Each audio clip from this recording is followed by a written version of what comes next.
السلام عليكم البنات، كي دايرين؟ لاباس عليكم؟ صحتكم بخير؟ كلشي مزيان؟ اليوم ان شاء الله بديت معكم من العشيه، هذه السبعه دابا ديال العشيه. قلت اليوم غندير معكم ان شاء الله بيتزا، وغندير شي خبيزات في الفران على حساب الفطور. نسبقوا بعدا الاول البيتزا تطيب ان شاء الله، ونبدا معكم المقادير ديال الخبيزات. ويلا معايا المقادير اللي غنعطيكم دابا. غنعطيكم المقادير ديال العجينه.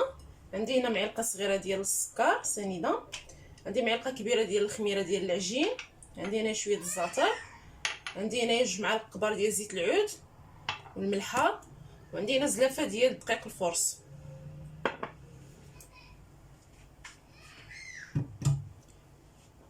غندير دابا هاد الزلافه هنا. نتوما ديروا على حساب الاشخاص ديالكم. انا هادي تبارك الله هادي راه كنعجن فيها كتجيني كبيره. خوي السكر سنيده، خوي الخميره، نديرو شويه د الخميره مع السكر تفاعل واحد شويه. نزيد شويه د الزعتر، قويو مزيان الزعتر في العجينه كتجي زوينه.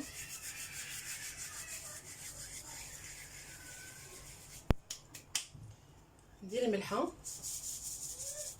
الملحه ديروا على حسب الذوق نتوما. ندير شويه الزيت ونخلي شويه حتى الاخر.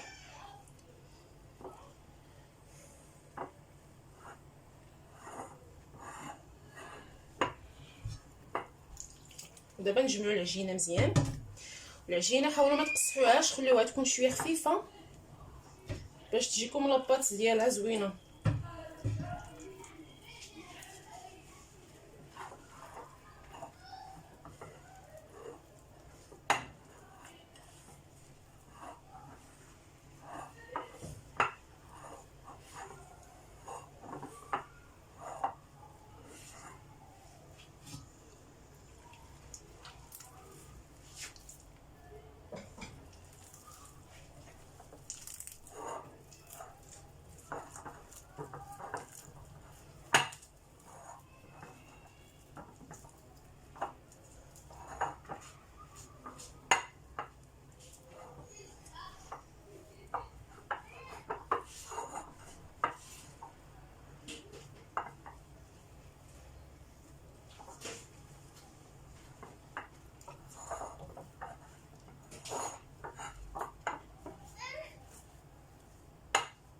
دابا غنزيد داك الزيت.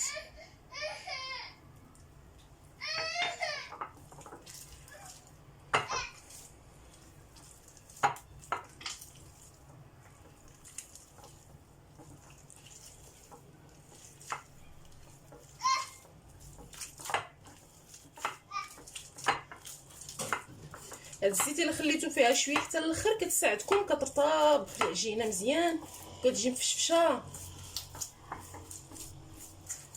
كتسهل عليكم حتى فاش كتدلكوها.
ودابا غنغطيها حتى تخمر.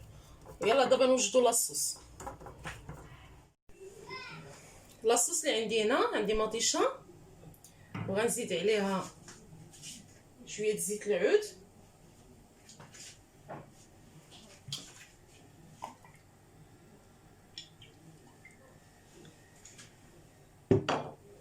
غنزيد عليها معلقه صغيره ديال بودره الثومه. اللي ما عندوش يدير الثومه عاديه. غنزيد عليها شويه الزعتر،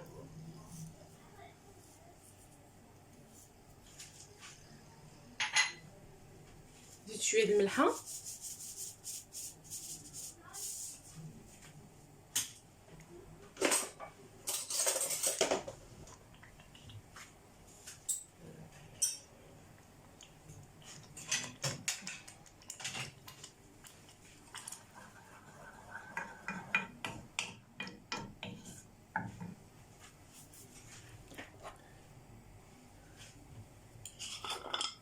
زيد شويه الكمون،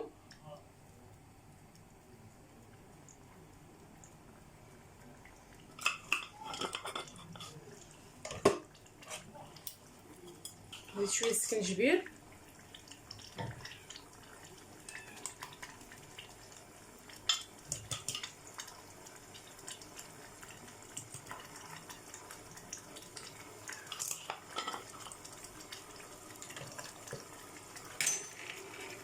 شويه البزار،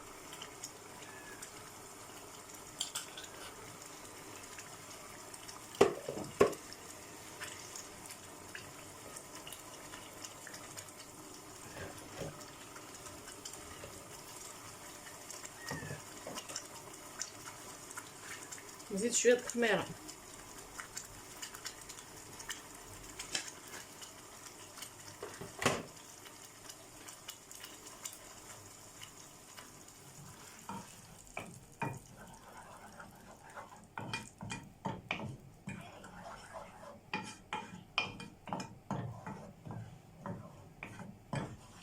نخليها دابا طيب شويه،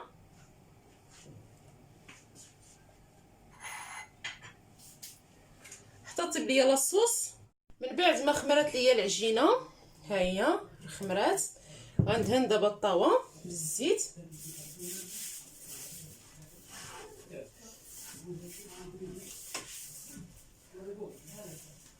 لاصوص حتى هي راه طابت وجدات، ها هي الشكل ديالها.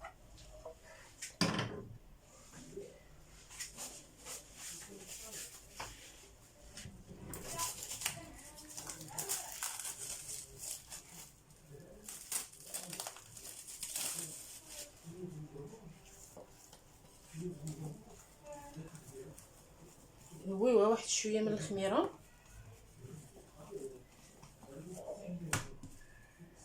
العجينه خصها تكون خفيفه باش تجيكم زوينه.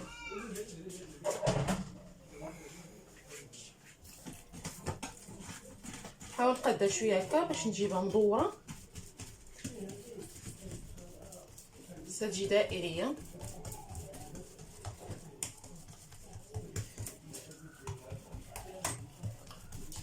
جربوا هاد الطريقه في لاباط ديال البيتزا، كتجي زوينه، كتجيكم بحال ديال برا.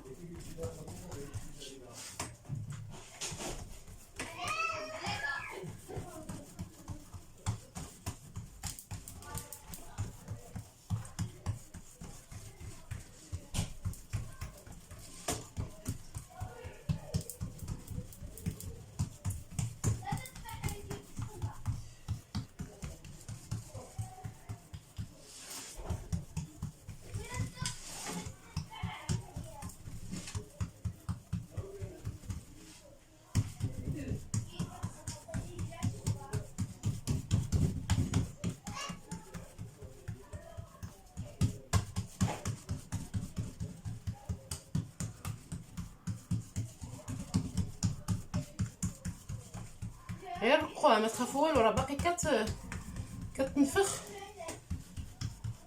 وخا رققتوها ما تخافوا والو، غير رقوها.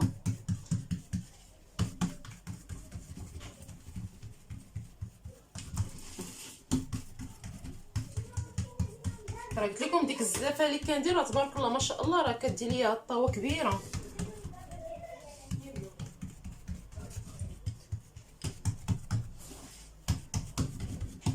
دابا نجيب الفرشيطه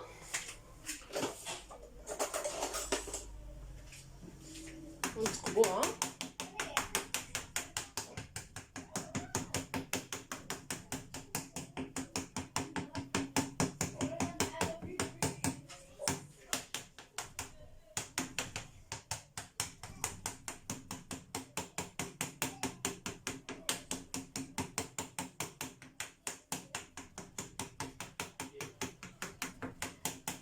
دابا غندخلها للفران ويلا. ودابا معايا نوجد ليها داكشي اللي غندير لها من الفوق. المهم انا كندخلها للفران غير كتشد راسها هكا صافي. كنبدا نعمرها باش غنعمرها. غندير فيها الثوم وهنايا شويه الفله، ما كنكثرهاش بزاف، ما كيبغوهاش ليا الدراري.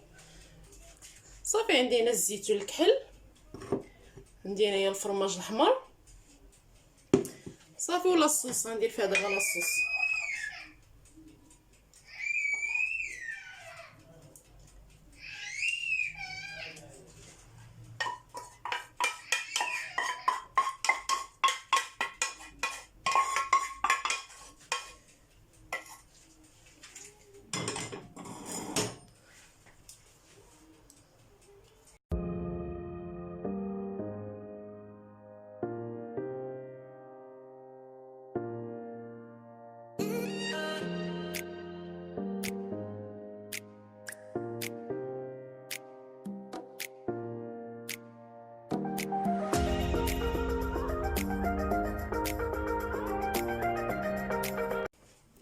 غادي ندردر شويه د الفرماج على هاد لاصوص من الفوق.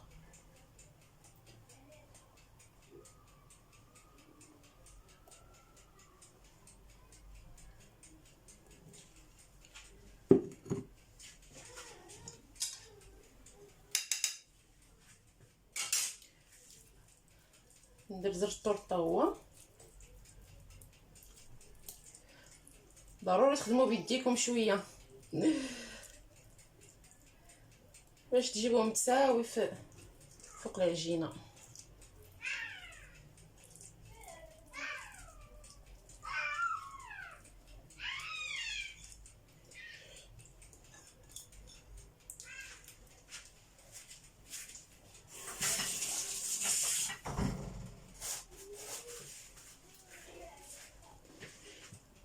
هذه الفله حلوه كقطعتها رقيقه راه كطيب بلا ما تصوطيوها في المقله بالزيت، بلاش كطيب. غاديروا هاد الطريقه هذه راه غتعجبكم.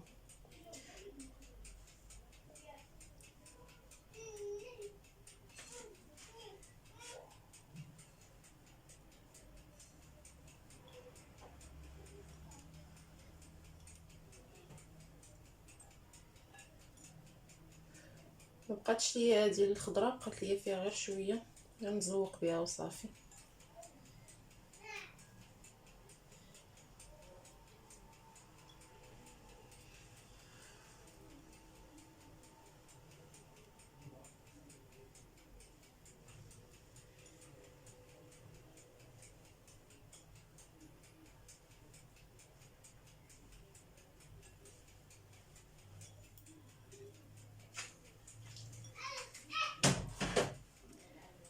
غندير دابا الزيتون.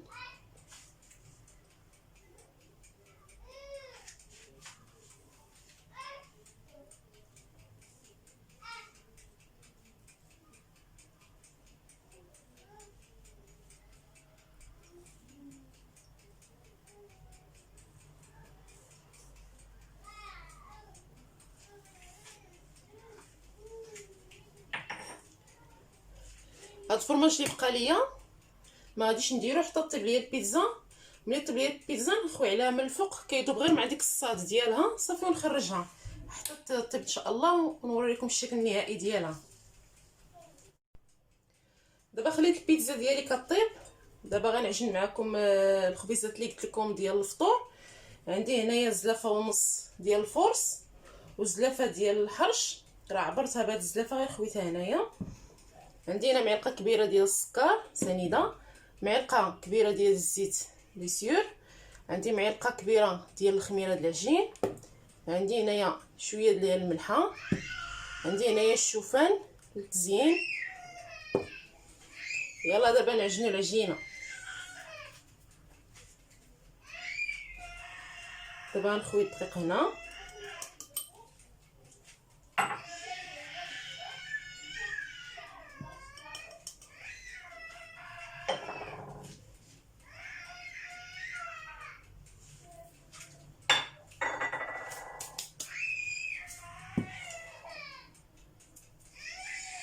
غندير هاد الخميره، هاد معلقه السكر، نضيفو عليها شويه د الماء باش تفاعل.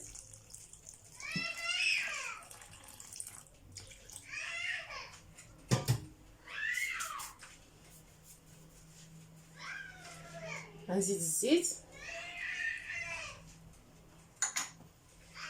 الملحه. دابا غنعجنو العجينه.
ودابا من بعد ما خمرات ليا العجينه الخمره الاولى،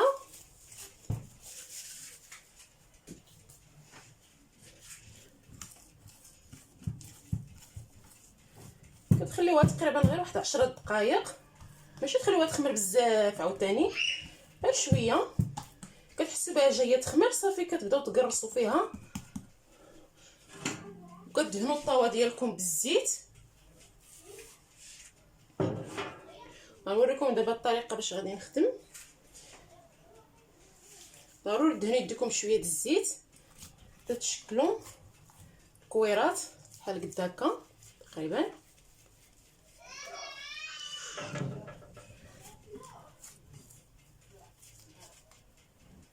انا غنديرهم شويه كبار، نتوما الا بغيتو صغروهم.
نتمنى يكون يبان لكم كلشي.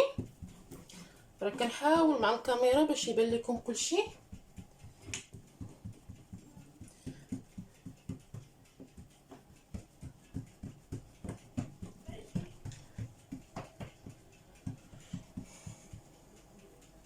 صافي عاوتاني كتروليها وكتشدي عاوتاني هذا، كتبقاي تضغطيه هنايا باش يشد مع العجينه بحال هكا.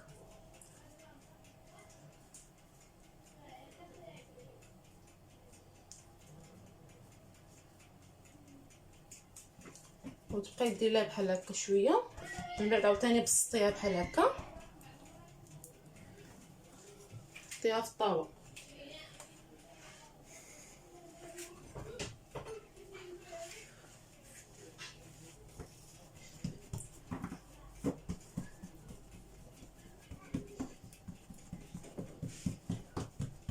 ودغيا تيخمروا، دغيا ما يعذبوكم ما حتى شي حاجه. باقي الا درتي الخبز عادي كتبقاي تسناي فيه متى غيخمر. هذا دغيا كيوجد.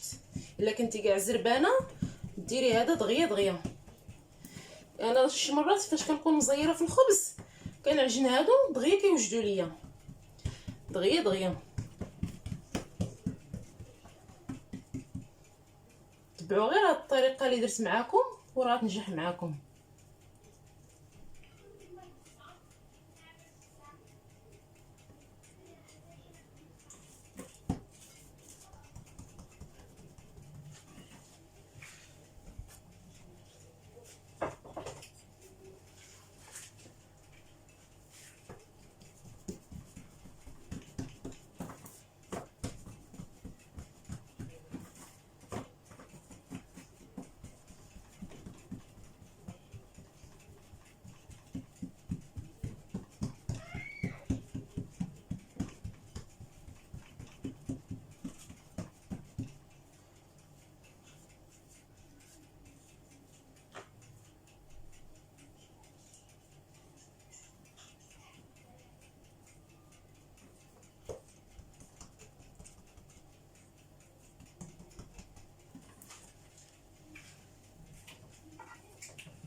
دابا غنوريكم الطريقه اللي غندير ليهم باش نزينهم من الفوق.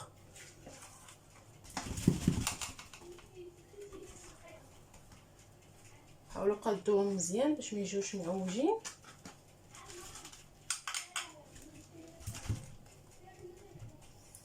وجيبوا الشموس يكون ماضي مزيان وفلحوهم بحال هكا.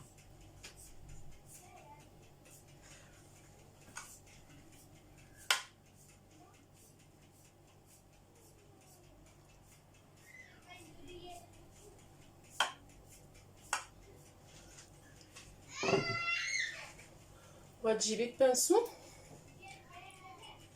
ودينيهم بحال هكا بالماء.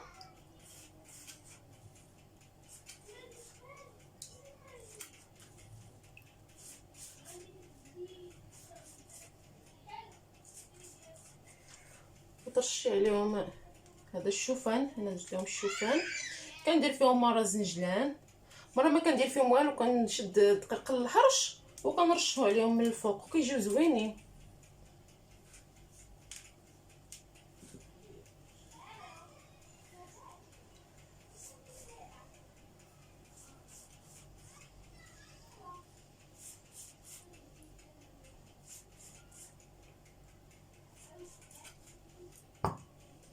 هاد الماء كيساعدهم كيتحمروا، كيجيو محمرين بحال ديال الزنقه.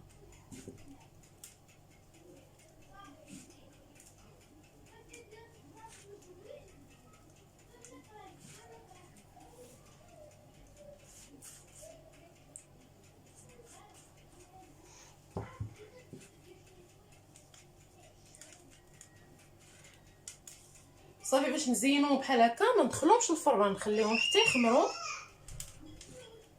حتى يخمروا الخمره الثانيه، يخمروا مزيان. صافي ندخلوهم الفران، من بعد ما يطيبوا نوريكم الشكل النهائي ديالهم. ودابا غندير شويه شلاضه. عندي هنا 2 مطيشات.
هذه ديال الخس، يمكن لكم تزيدوا فيها حتى الخيار.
المهم التتبيله اللي غندير لي فيها، غندير فيها شويه زيت العود،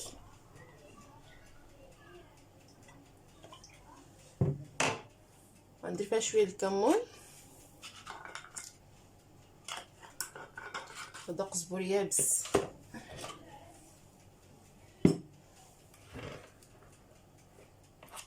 كيتخلط ليا مع الكمون، غنديرو غير شويه،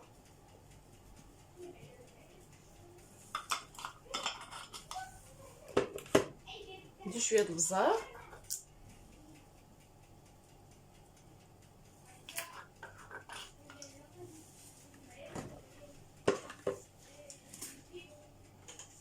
شويه د الملحه،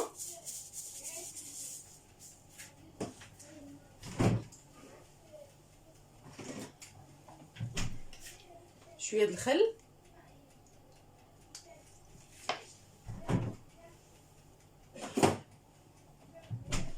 ونغطيها ونخليها بحال هكا، ما نحركهاش، نخليها بحال هكا حتى نبغي نحطها ونخلطها. دابا خليها بحال هكا باش ما تطلقش لكم الماء.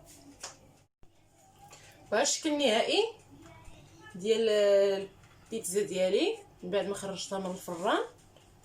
نقرب لكم شويه باش تبان لكم مزيان، نطلع شويه باقي باش تشوفوها. كتجي زوينه رائعه في المذاق وفي الشكل، كتجي بحال ديال الزنقه. هاهي شتيها، نتمنى تكون تبان لكم مزيان. غادي نقطعها لكم، اصلا راه قطعتها باش تشوفوها.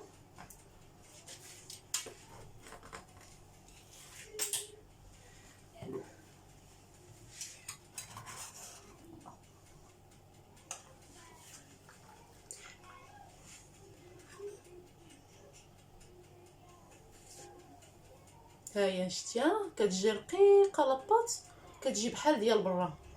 نتمنى تعجبكم، نتمنى تجربوها وتعطوني الراي ديالكم.